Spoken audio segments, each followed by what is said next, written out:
이강인의 소속팀 파리 생제르맹의 소유주 카타르 국영투자청 QSI가 스페인 라리가 2부 리그의 말라가 CF 인수를 추진 중이라는 소식입니다.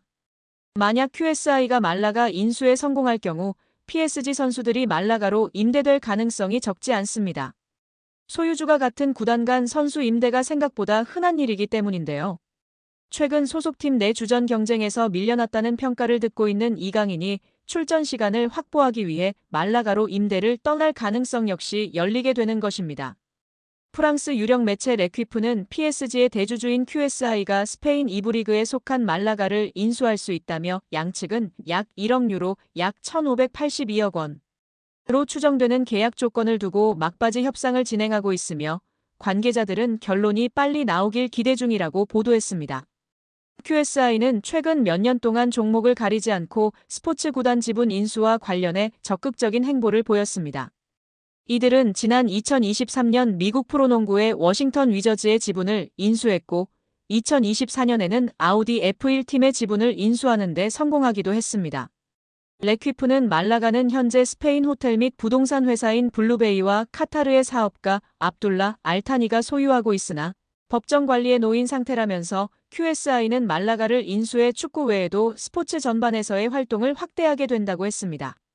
매체는 그러면서 QSI가 말라가에 관심을 갖는 이유는 여러 가지가 있다며 말라가가 2030 국제축구연맹 피파 월드컵이 개최되는 도시 중 하나가 될 예정이며 QSI가 말라가 인수를 통해 스페인에서 6번째로 규모가 큰 도시인 말라가 시장을 공략할 기회를 갖게 된다고 설명했습니다. 레퀴프에 따르면 QSI의 대변인은 QSI는 현재 유럽과 아메리카 지역에서 다양한 투자 기회를 검토하고 있다며 QSI가 스포츠 구단 지분 인수에 적극적으로 나서고 있는 이유를 밝혔습니다. 레퀴프는 QSI가 말라가 인수에 성공할 경우 이것이 PSG에도 영향을 미칠 것이라고 내다봤는데요.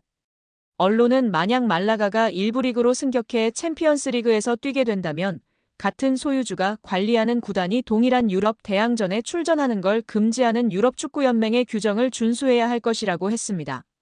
또 현재 PSG와 브라가의 경우처럼 PSG는 말라가와도 연결고리를 구축할 수 있다면서 최근 몇 시즌 동안 PSG에서 자리 잡지 못한 선수들 중 일부가 포르투갈로 이적한 사례가 있었다.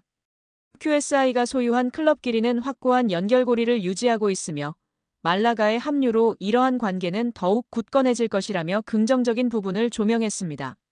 만약 QSI가 말라가를 인수한다면 레퀴프의 설명대로 PSG와 브라가 그리고 말라가 사이의 연결고리가 구축됩니다. 맨체스터 시티의 소유주 시티 풋볼 그룹을 중심으로 맨시티와 뉴욕시티, 멜버른 시티가 협력하고 있는 것이나 RB 라이프치히, RB 잘츠부르크 등 음료 회사인 레드불이 소유한 구단끼리 선수 공유가 활발하게 이뤄지는 것처럼 PSG도 같은 효과를 기대할 수 있는 것입니다. 이는 PSG 입장에서 상당한 메리트로 작용할 전망인데요. PSG는 이를 적극 활용해 팀 내에서 기회를 받지 못하는 선수들이나 경험이 필요한 유망주들을 브라가나 말라가로 보내 출전 시간을 늘리고 경험을 쌓게 한 뒤 다시 구단으로 복귀시키거나 브라가와 말라가에서 좋은 모습을 보여주는 선수들을 영입해 가용 선수 풀을 넓힐 수 있을 예정입니다. 여기에 이강인의 가장 강력한 경쟁자 프랑스의 초신성 두뇌의 이적설이 화제가 되고 있습니다. 맨체스터 시티가 거액을 장전해 전력 보강을 추진한다는 내용인데요. 맨시티는 펩 과르디올라 체제에서 새로운 시즌을 위해 스쿼드 쇄신을 준비하고 있습니다. 풋볼 팬캐스트는 맨시티가 프랑스 리그 강호 파리 생제르맹 공격수 데질의 두에를 노린다고 전했습니다. 두에는 2023년 여름 스타드 렌에서 5천만 유로 794억 원의 이적료를 기록하며 PSG의 새 둥지를 틀었습니다. 현재 19세의 어린 나이에도 스피드, 민첩성, 드리블 기술이 뛰어나다는 평가를 받고 있습니다. 브라질을 포함해 유럽에서 그를 넥스트 네이마르라 부르고 있습니다. 두에는 이번 시즌 공식 모든 대회에서 39경기에 출전해 7골 11도움을 기록 중인데요. 같은 포지션을 소화할 수 있는 이강인을 밀어낸 상황입니다. 최근에는 네이션스 리그에서 크로아티아와 맞붙는 프랑스 대표팀에 처음 발탁되며 능력을 인정받고 있습니다. 매체는 맨시티가 이 젊은 재능을 확보하기 위해 9천만 유로 약 1,430억 원의 영입 제안을 준비하고 있다. 그러나 PSG는 두에를 미래 전력으로 간주하고 있어 방출에 소극적인 자세다. 그럼에도 맨시티가 포기하지 않고 계속 협상하기 위해 노력할 것이라고 전망했습니다. 만약 두 해가 떠나고 이강인 잔류할 경우 주전 경쟁의 청신호를 켤 수 있는데요. 이강인은 최근 맨체스터 유나이티드 이적설, 에이전트 하비에르 가리도 메뉴와 미팅설이 돌았지만 이후 업데이트된 정보가 없는 상황입니다. 이강인은 현재 2028년 6월까지 계약 기간이 남아있는 상황입니다. 한편 매체는 맨시티가 올여름 이적 시장에서 다수의 방출을 준비하고 있다.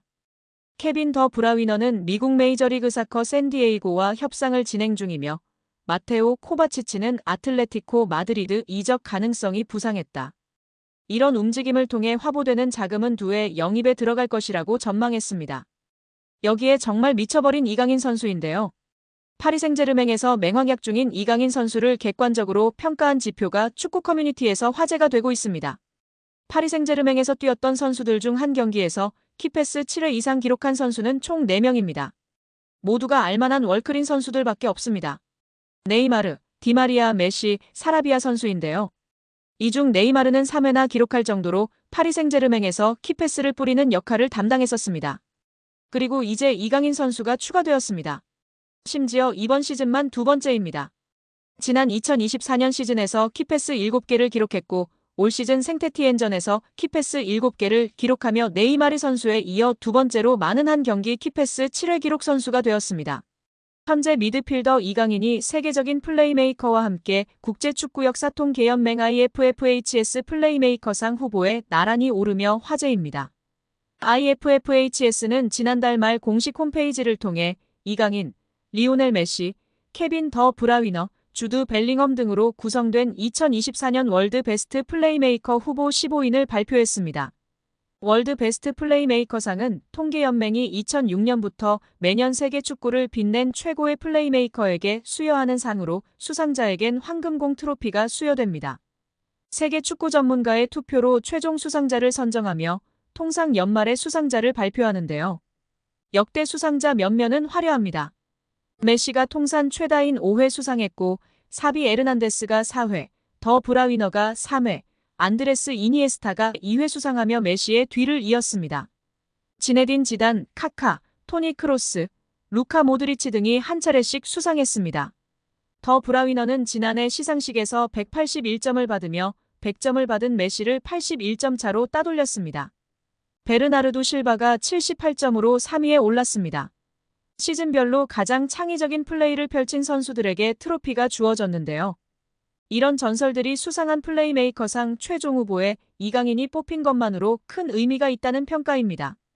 통계연맹은 최근 두 시즌 이강인이 공격 포인트뿐 아니라 프랑스 리그안과 유럽 챔피언스 리그에서 선보인 드리블 돌파 찬스 메이킹 등의 능력을 높이 평가한 것으로 보입니다. 이강인은 올 시즌 챔피언스 리그에서 키패스 11개를 기록하며 전체 공동 4위를 질주하고 있는 상황입니다. 파리 생제르맹에서 활약 중인 이강인의 미래가 더욱 밝아질 것으로 보이며 화제입니다. 나세르 알켈라이피 PSG 회장이 어린 선수들이 주축이 된 팀을 만들겠다고 공언했기 때문인데요. 유럽 축구 전문기자 파브리치오 로마노에 따르면 알켈라이피 회장은 우리는 앞으로 6에서 8년 더 함께 뛸 수 있는 팀을 만들고 싶다라며 유럽 축구연맹 챔피언스리그 8강 팀 중 가장 어린 팀을 보유하고 있다. UEFA 클럽 랭킹 10위 안에서도 가장 어리다. 정말 자랑스러운 일이다라고 말했습니다.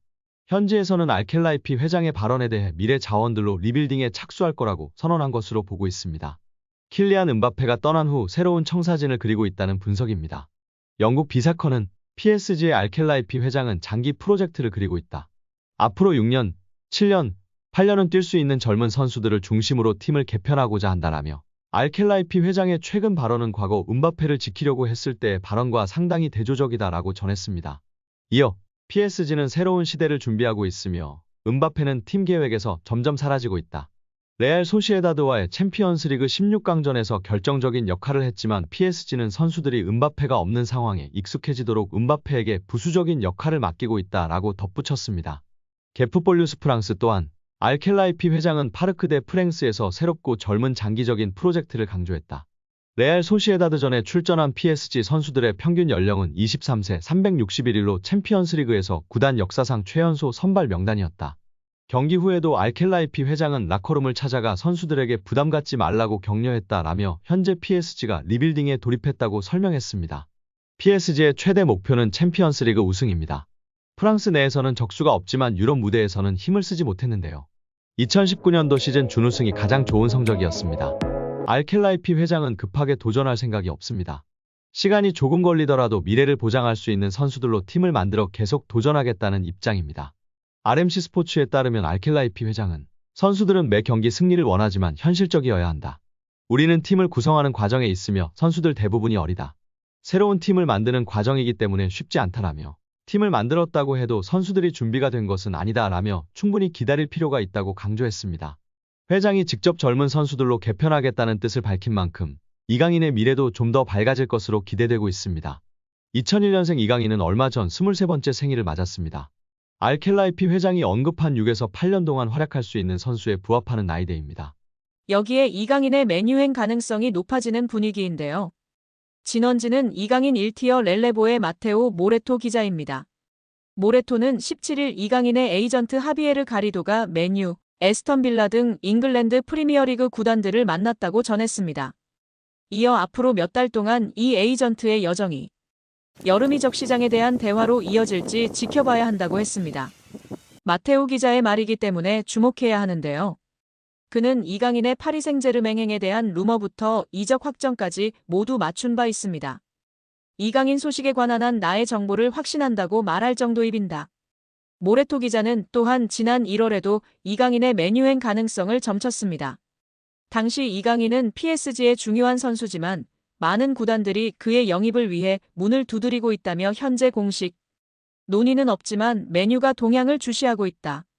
아스널과 뉴캐슬도 마찬가지라고 전했습니다. 프리미어리그 최다 우승 클럽인 맨유는 디 애슬레틱에 따르면 맨유는 시즌 TV 중계권 수입으로만 2억 2,200만 파운드, 약 3,700억 원을 벌어들였습니다.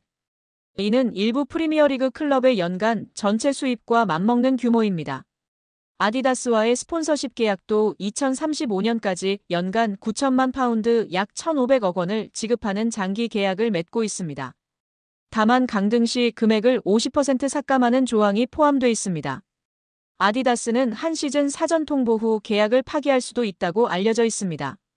맨유의 연봉 총액은 3억 6,500만 파운드 약 6,100억 원입니다. 이는 하루 100만 파운드 약 17억 원을 지출하고 있습니다. 대부분의 프리미어리그 구단이 강등 시 50% 임금 삭감 조항을 두고 있지만 맨유는 이런 조항이 없는 것으로 알려져 있습니다. 한마디로 미친 듯이 돈을 뿌려대는 클럽입니다. 최근 곤두박질 치는 성적 등 어려움으로 인해 직원 구조 조정 등을 시행하고 있으나 그래도 이강인이 입단 시 현재 받는 연봉의 2배는 받을 것으로 예상하는 적이 지배적인 상황입니다.